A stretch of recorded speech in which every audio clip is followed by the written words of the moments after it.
Well, this is another very dire violation of international law. It's more U.S.-led violence. The United States is a war machine, but the decisions that are being made have nothing to do with the opinions of the American people. So what do you make of the latest development, U.S. military attacks against Venezuela? Well, this is another very dire violation of international law. It's more U.S.-led violence. The United States is a war machine. It is at war with Israel against the Palestinian people. It has been at war in Syria. It is at war in Yemen. The United States bombed Nigeria last week. The United States threatened that it will soon attack Iran, and now it has attacked Venezuela. So this is part of a U.S. Military regime that we have been living in for a long time. The overthrow of the president of Venezuela, the kidnapping of the president, is a long-standing initiative of the United States. This goes back more than 20 years because the United States tried to take out the predecessor of Maduro, Hugo Chavez, in a attempted coup in 2002. That coup failed, but the United States was deeply complicit in that. Since that time, the United States has been trying to overthrow the government of Maduro. Well, it hasn't till this day overthrown the government, but it has kidnapped the president in a stark violation of international law. We understand, according to the press conference given by the administration in the U.S. is to, according to it, assemble a team to govern Venezuela. The U.S. would have the U.S. oil companies going in to make profits, one would assume. So what do you make of these rhetorics coming from the current White House? It's hard to assess because the United States does not have control over Venezuela. In a very authoritative study carried out I think, published in 2017 or 2018, a scholar, Lindsay O'Rourke, counted 64 regime change operations that are so-called covert operations between 1947 and 1989. And since that time, there have been countless more all over the world. Venezuelan overthrow is clearly motivated by oil, first and foremost, probably totally, because this story goes back, as I said, more than 25 years, and especially to the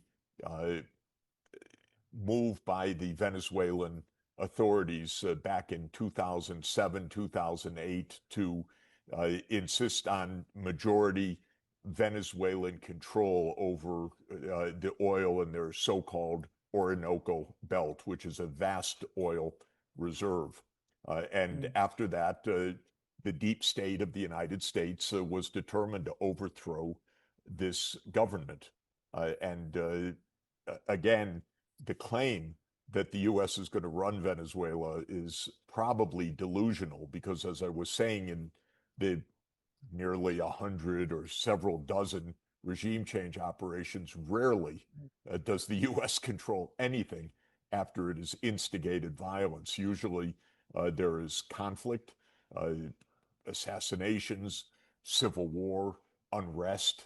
But right now, President Trump's claims are completely unproven, let us say, undemonstrated, and they seem to be directly contrary to the facts on the ground in Venezuela, which is that the United States is running nothing right now. We don't know for sure, but that would be my assessment. Trump, he is not the great leader. He is someone who unleashes the force the illegality of the CIA and the U.S. deep state. And this Venezuela activity is a project that has been underway for nearly a quarter century. We see some Latin American countries as well as those in the Caribbean already spoken out against the violation of sovereignty and against international law. What do you think this latest action by the United States would mean for the region? Trump is clearly trying to install regimes in the Western Hemisphere that are puppets of the United States. And in Honduras, there's a contested election where the United States has intervened to try to install a Trump puppet. Trump threatened Mexico openly in the press conference, saying that the Mexican president isn't really in control. We'll have to deal with that.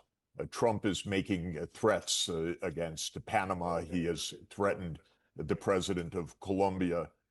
Trump said in his press conference, the United States dominates and controls the Western Hemisphere. I'm not quoting verbatim, but that was the essence of his statement, that the United States controls the Americas. And in Trump's mind and in the CIA mind, that means the right to install regimes. There are some that are speaking out.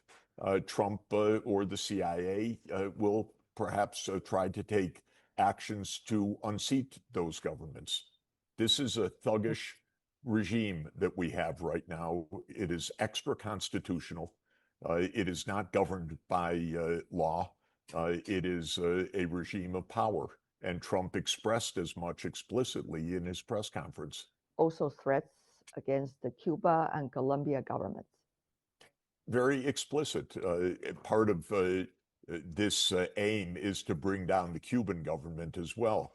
You see, Cuba had a revolution now 67 years ago, and the United States has been punishing Cuba for that fact, for that audacity to exercise its sovereignty for 67 years. And it has tried to crush Cuba repeatedly. It invaded Cuba, of course, at one point almost bringing the world to nuclear war in the aftermath when the Soviet Union installed nuclear missiles in Cuba in the aftermath of the U.S. invasion. So this is a very long story in this region.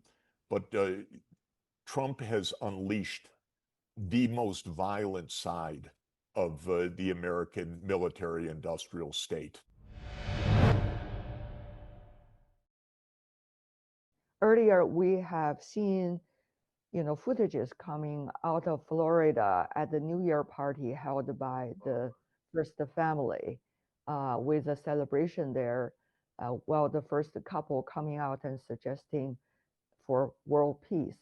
Now, so how is this event likely to impact or have rippling effects elsewhere in the world as well, not just in Latin American and Caribbean areas?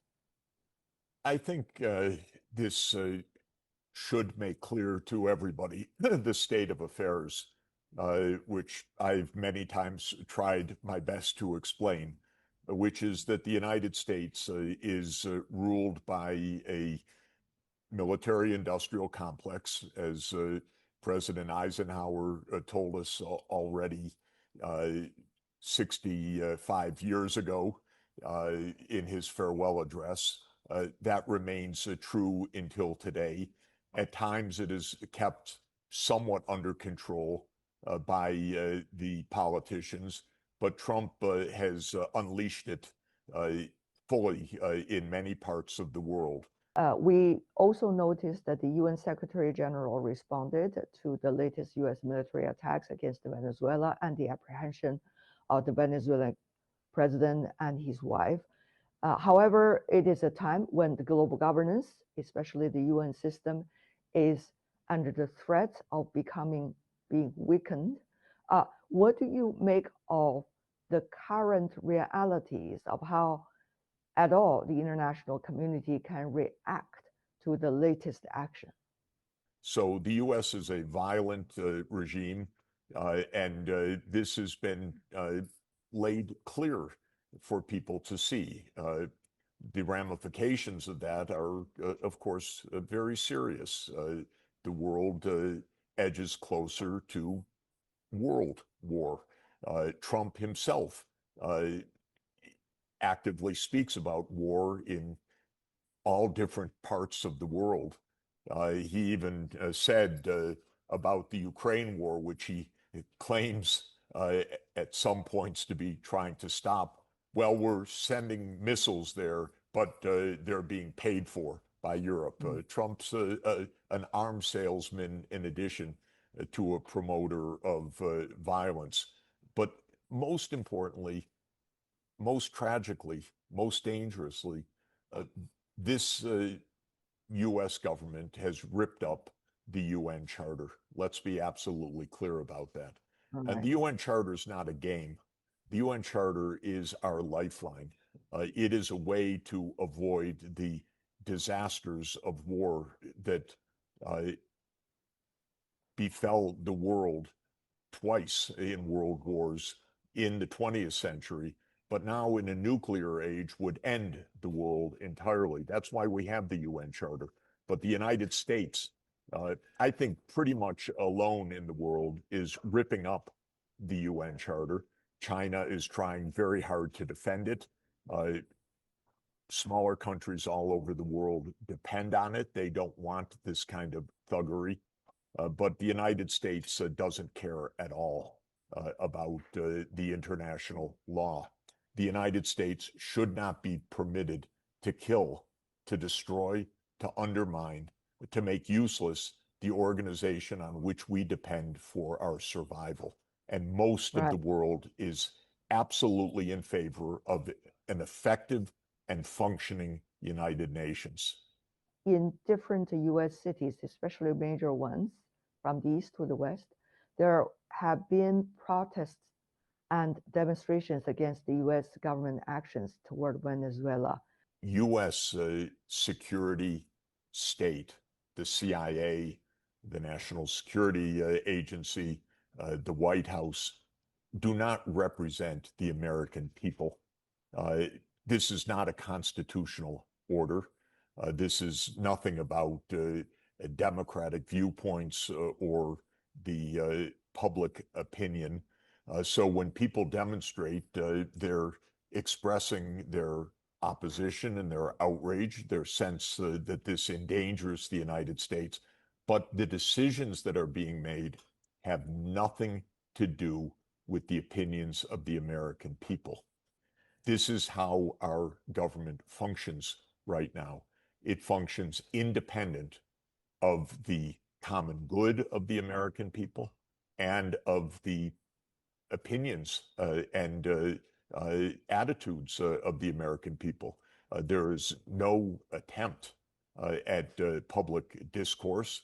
There was, of course, no congressional scrutiny. Our Congress is nearly a moribund institution. It barely functions because almost everything that is done is being done by so-called executive order.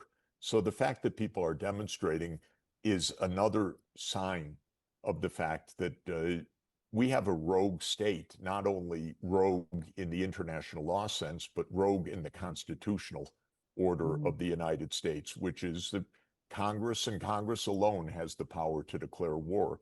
But Congress is nowhere to be seen in this decision. And if Congress had been actively involved, that would have at least forced public opinion to be informed and to weigh in some way, but that did not happen at all. The United States does not control or run Venezuela, at least not at this moment. I don't think the United States can run Venezuela. I think Trump was being delusional in his statements, but there is a real chance of increased violence, even civil war. The idea that kidnapping the president and his wife leads to control of Venezuela by the United States seems to me extraordinarily unlikely.